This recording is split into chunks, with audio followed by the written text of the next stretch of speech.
Hai guys, apa kabar? Selamat pagi, salam sejahtera. Bertemu lagi kita di dalam YouTube channel Cikgu Liana Maliki. Jangan lupa klik subscribe dan juga share, dan boleh follow FB page Cikgu, Cikgu Lina Sainsku Sayang. Dan di dalam page Cikgu ini ada banyak info berkenaan dengan sains, dan ada juga bukti latihan yang telah kamu siapkan. Okey. Kita teruskan ke dalam sains tahun 5. Hari ini kita akan mempelajari unit 2 manusia, iaitu kita fokus kepada 2.2 sistem peredaran darah manusia. Kriteria kejayaan dan objektif pembelajaran kita pada hari ini adalah kamu akan dapat melakar laluan peredaran darah manusia melalui projek yang akan diberikan kepada kamu. Dan yang kedua, menjelaskan kepentingan sistem peredaran darah kepada manusia. Mari kita lihat. Ini dia merupakan gambar sistem peredaran darah manusia yang kamu boleh lihat juga di dalam buku teks muka surat 29. Okey, dalam muka surat buku teks nampak kelang kabut, mungkin ada murid yang tak berapa faham. Jadi itulah fungsinya video ini, cikgu memudahkan kamu memahami apa yang terkandung di dalam buku teks. Sebelum kita lihat lebih lanjut, kita lihat dahulu fungsi sistem peredaran darah manusia. Yang pertama adalah untuk mengangkut oksigen.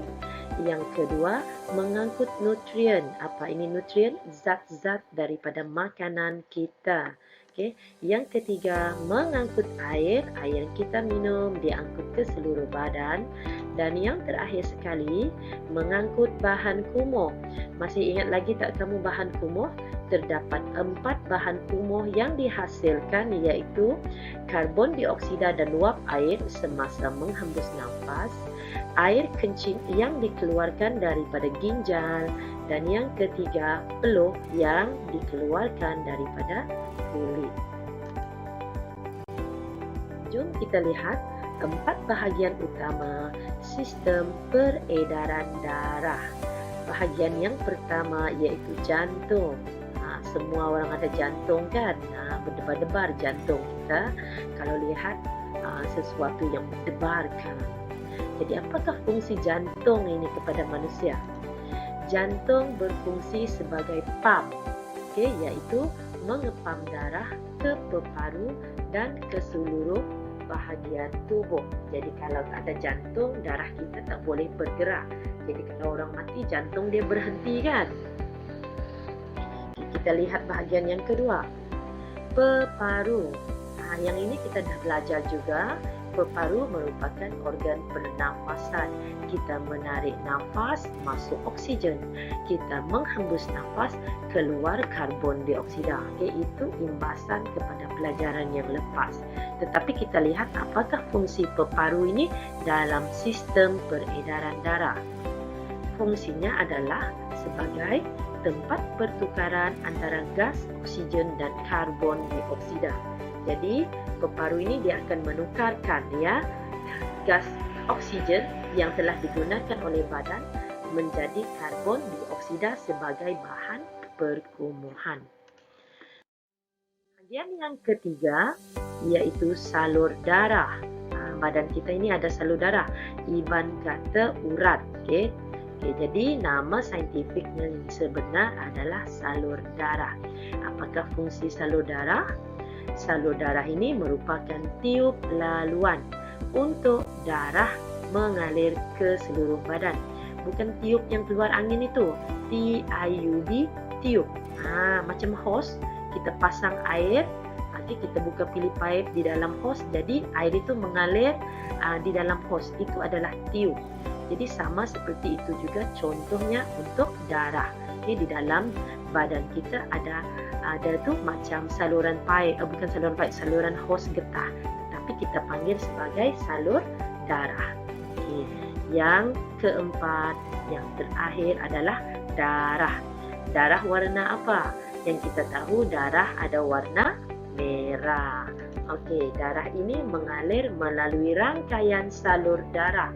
Jadi di dalam salur darah ada darah yang dibawa ke seluruh bahagian tubuh.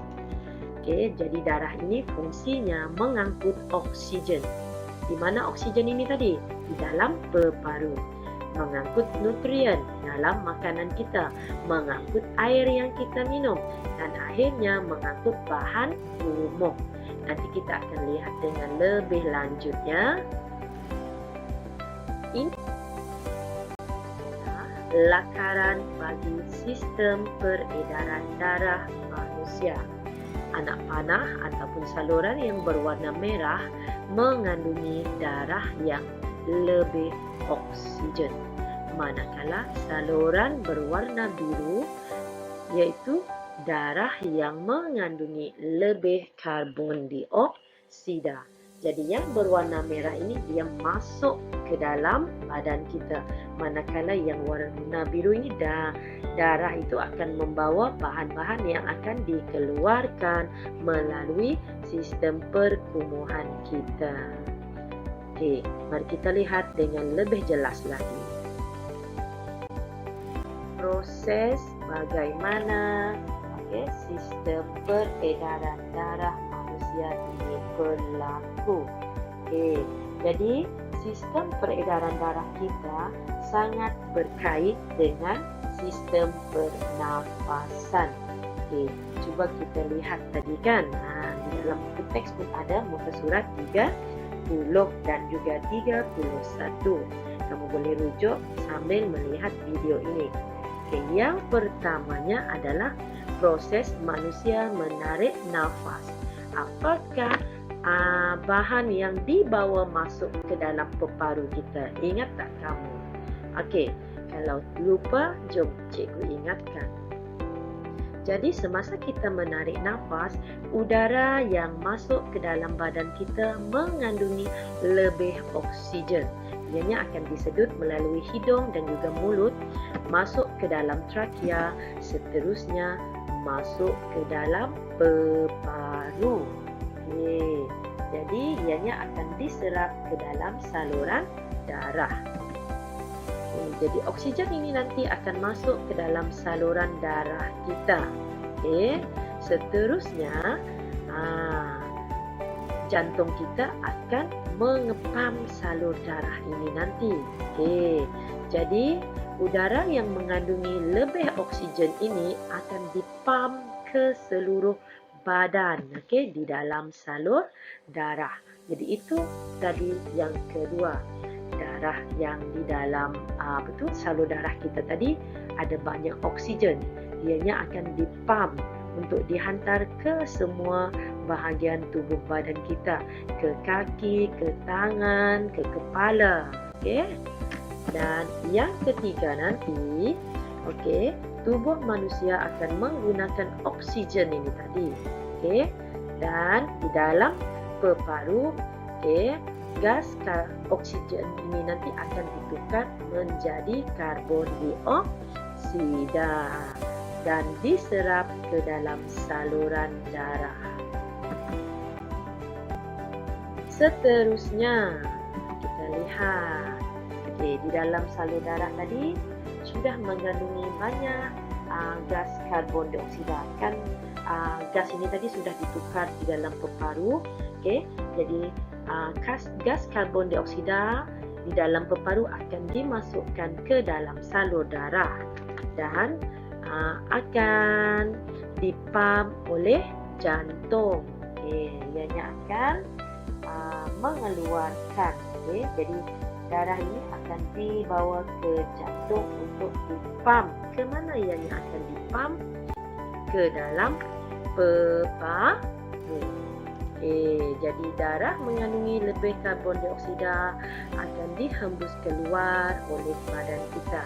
Selain daripada karbon dioksida, bahan kumuh yang keluar juga adalah uap air. Okey.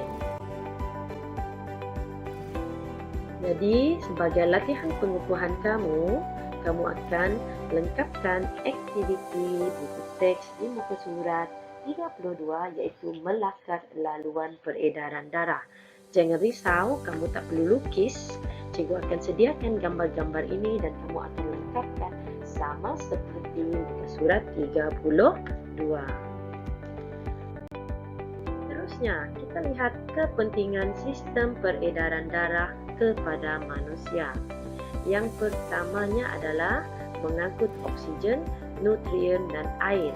ONA, ONA, mengangkut ONA. O untuk oksigen, N untuk nutrien, A untuk air. Ke mana? Ke dalam tubuh kita untuk digunakan oleh tubuh. Kita lihat contoh. Darah akan menyerap nutrien daripada usus. Jadi ada makanan kita di dalam usus dan dibawa ke jantung dan dipam ke seluruh badan. Selain itu, sistem peredaran darah juga mengangkut karbon dioksida dan bahan kumuh lain keluar daripada tubuh. Bahan kumuh tadi ada apa?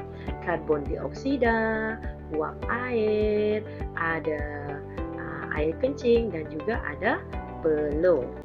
Dan darah ini mengangkut bahan kumuh dari tubuh ke organ perkumuhan. Ingat lagi organ perkumuhan kita? Ginjal. Ginjal mengeluarkan air kencing. Kulit mengeluarkan peluh. Dan peparu mengeluarkan karbon dioksida dan uap air. Jadi cikgu harap kamu boleh ingat fakta-fakta ini. Dan jika kamu berkelapangan, kamu bolehlah membuat peta minda sebagai rujukan kamu sendiri nanti. Terima kasih. Ini sahaja maklumat yang ingin cikgu sampaikan dan cikgu harap kamu dapat melengkapkan lembaran kerja dan juga projek laluan peredaran darah.